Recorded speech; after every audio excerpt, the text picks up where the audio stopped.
File میں person to person contact کے ذریعے سے بات پھیل رہی تھی، لیکن اب حکم آ گیا فصدع بما تؤمر، اے محمد اب ڈنکے کی چوٹ کہو جس چیز کا کہ تمہیں حکم ہوا ہے۔ پھر آپ کوہ صفا پر چڑھے۔ اب کوہ صفا جو رہ گیا ہے بیچارہ، وہ تو اس کا ایک سمبل ہے، علامت ہے جو باقی رہ گئی ہے۔ حضور کے زمانے میں وہ باقاعدہ ایک پہاڑی تھی، ایسی پہاڑی کہ جس کے پیچھے کوئی لشکر بھی چھپ سکتا تھا، ایسی پہاڑی۔ بہرحال یہ چونکہ عرب کا دستور تھا، یہیں سے ہمیں ایک بات معلوم ہوتی ہے کہ دعوت کے لیے جو بھی آپ کے زمانے میں مروجہ ہو طریقے، ان سب کو اختیار کرنا۔ ہاں اگر کوئی شرافت کے یا حیا کے منافی کوئی شے ہے تو اس کو اس میں سے ختم کر دیا جائے، لیکن یہ کہ جتنے بھی ذرائع ہوں ابلاغ کے جو موجود ہوں آپ کے وقت میں، وہ آپ کو استعمال کرنے چاہیے۔ جب حکم ہوا فصدع بما تؤمر تو آپ نے رواج کے مطابق یہ شکل اختیار کی۔ رواج کیا تھا؟ عرب میں آپ کو معلوم ہے کہ قبائل ایک دوسرے پر حملہ کرتے رہتے تھے، غارت گری ہوتی تھی، لوٹ مار ہوتا تھا۔ تو اگر کسی کو یہ اطلاع مل جاتی تھی کسی قبیلے کے فرد کو کہ فلاں قبیلہ ہم پر حملے کا پروگرام بنا رہا ہے، اور ہو سکتا ہے آج ہی رات کو، اور رات کو بھی نہیں، وہ جس سے آپ کہتے ہیں small hours of the morning, اس میں وہ آ کر حملہ کیا کرتے تھے 2 3 4 بجے، جبکہ نیند کا انتہائی غلبہ ہوتا ہے لوگوں پر، وہ سوئے ہوئے پر آ کر اچانک ٹوٹ پڑنا، قتل بھی کرنا اور لوٹ مار کر کے بھاگ جانا، یہ ان کا ایک عام رواج تھا۔ تو جس کسی کو اطلاع مل جاتی تھی کہ قبیلہ جو ہے اس طور سے حملہ آور ہوا چاہتا ہے، وہ کسی بلند مقام پر چڑھ جاتا تھا، کپڑے اتار دیتا تھا، مادرزاد برہنہ ہو جاتا تھا، نعرہ لگاتا تھا وا صباحا، ہائے وہ صبح جو آیا چاہتی ہے، جس میں غارت گری ہوگی، جس میں لوٹ مار ہوگی، جس میں کچھ تو خون ہوگا، وا صباحا، وہ صبح، ہائے وہ صبح جو آیا چاہتی ہے۔ اب دیکھیے دونوں چیزیں اس نے جمع کر لی، آڈیو ویژول، اس لیے کہ جہاں تک تو اس کی آواز جا رہی وا صباحا، وہاں تک تو لوگوں نے اس کی آواز کو سن لیا، وہ لپکے دوڑے، کوئی بڑی خبر ہے، کوئی حملہ ہوا چاہتا ہے، کوئی بڑی تباہی آنے والی ہے، یہ شخص اس کی خبر دینا چاہتا ہے، تو دوڑو، لپکو، سنو اس کی بات۔ اور جہاں اس کی آواز نہیں جا رہی، وہ عریاں نظر آ رہا ہے کھڑا ہوا، اسی لیے اسے نذیر عریاں کہتے تھے، خبردار کرنے والا، وارن کرنے والا جو بالکل ننگا ہو گیا ہو، نذیر عریاں۔ حضور نے اس میں صرف یہ کمی کی کہ ظاہر بات ہے کہ یہ حیا کے خلاف تھی، بات فطرت کے منافی تھی، آپ نے کپڑے نہیں اتارے، لیکن نعرہ وہی لگایا وا صباحا۔ اب لوگ جو ہے وہ آئے، جمع ہوئے، اونچائی پر آپ کھڑے تھے، لوگوں نے دیکھا بھی، پھر اپنی دعوت پیش کی۔ اور آپ کے علم میں ہے یہ واقعات تو سب جانے بوجھے ہیں کہ اس مجمع میں سے سگا چچا بولتا ہے تبا لک لہذا جمعتنا، تمہارے لیے ہلاکت اور بربادی ہو، کیا تم نے اس کام کے لیے ہمیں جمع کیا تھا؟ ہم سمجھے تھے کوئی واقعی خبر تم دینے والے ہو، تم کوئی بات بتانے والے۔ اور نوٹ کیجیے جو میں نے عرض کیا تھا، وہ پہاڑی کتنی بڑی تھی کہ حضور نے پہلے یہ کہا کہ لوگوں اگر میں تمہیں یہ خبر دوں کہ اس پہاڑی کے پیچھے دشمن کا لشکر ہے جو تم پر ٹوٹ پڑنا چاہتا ہے، تو میری بات مانو گے کہ نہیں؟ یعنی وہ پہاڑی اتنی تھی کہ اس کے پیچھے کوئی گروہ، کوئی لشکر جو ہے وہ چھپ سکتا تھا۔ لوگوں نے کہا ضرور، ایک تو اس لیے کہ آپ بلندی کے مقام پر پہاڑی پر کھڑے ہیں، پہاڑ کے دونوں طرف دیکھ رہے ہیں، اور دوسرے یہ کہ آپ نے تو کبھی جھوٹ بولا ہی نہیں، آپ صادق الامین ہیں۔ یہ پہلے گواہی لے کر آپ نے بات کی ہے اپنی، میں تمہیں اللہ کے عذاب سے ڈراتا ہوں،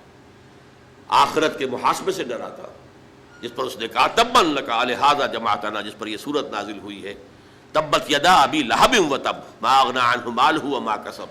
سیصلی نارا ذات لہب وامرأتہ حمالۃ الحطب فی جیدہا حبل من مسد۔ تو یہ میں نے 2 جھلکیاں آپ کو دکھائی ہیں کہ کیسا میگر سٹارٹ ہے،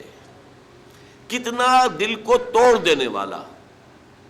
کتنا انسان کی ہمت کے لیے سمجھیے کہ صبر آزما جس کو کہنا چاہیے، صبر کی پوری آزمائش کرنے والا یہ معاملہ ہوا ہے جس سے کہ آغاز ہوا ہے۔ اور میں اس کو اب مختصر کر رہا ہوں، پورے 10 برس کی محنت اور مشقت محمد عربی صلی اللہ علیہ وسلم، اور ذہن میں رکھیے آپ جیسا مبلغ، آپ جیسا مربی، آپ جیسا مزکی، آپ جیسا معلم نہ پہلے پیدا ہوا نہ کبھی ہو سکتا ہے۔ امتناع نظیر، حضور کی نظیر محال مطلق ہے۔ بلکہ ہمارے ہاں بعض علماء کا اور ایک خاص مکتب فکر کا تو یہ موقف ہے کہ خود اللہ بھی اس پر قادر نہیں ہے کہ کوئی دوسرا محمد پیدا کر سکے۔ بہرحال یہ ایک نزاعی اور اختلافی مسئلہ ہے، لیکن اس میں تو کوئی شک نہیں کہ نتیجے کے اعتبار سے تو بات صحیح ہے، حضور کی کوئی نظیر نہ ہوئی ہے نہ ہوگی، لیکن آپ کی 10 برس کی محنت شاقہ، 10 برس کی محنت شاقہ، 10 برس کی شب و روز کی محنت، جس میں دن میں آپ کی مشقت ہے، ان لک فی النہار سبحا طویلا، دن کے اوقات میں آپ گھوم رہے ہیں، اسٹریٹ پریچنگ کر رہے ہیں، اس کے پاس جا رہے ہیں، اس کے گھر پر دستک دے رہے ہیں، رات کو قم اللیل الا قلیلا نصفہ او انقص منہ قلیلا او زد علیہ ورتل القرآن ترتیلا، دن میں لوگوں کو دعوت دے رہے ہیں تو رات کو کھڑے ہو کر جھولی پھیلا کر اللہ سے دعا کر رہے ہیں، پروردگار عمر بن الخطاب اور عمرو بن حشام میں سے کسی ایک کو تو میری جھولی میں ڈال دیں۔ یہ شب و روز کی محنت شاقہ محمد عربی صلی اللہ علیہ وسلم کی، اور 10 برس کی، اور اس کا نتیجہ زیادہ سے زیادہ 125 یا اور بہت زیادہ کریں گے تو 150 افراد آپ کے گرد جمع ہوئے۔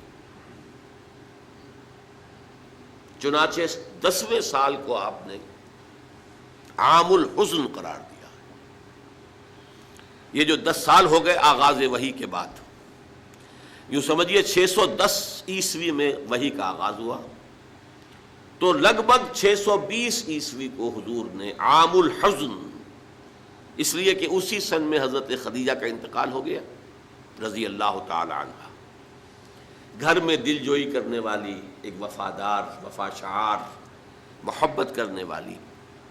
اہلیہ زوجہ محترمہ تھی، اب وہ بھی نہ رہی۔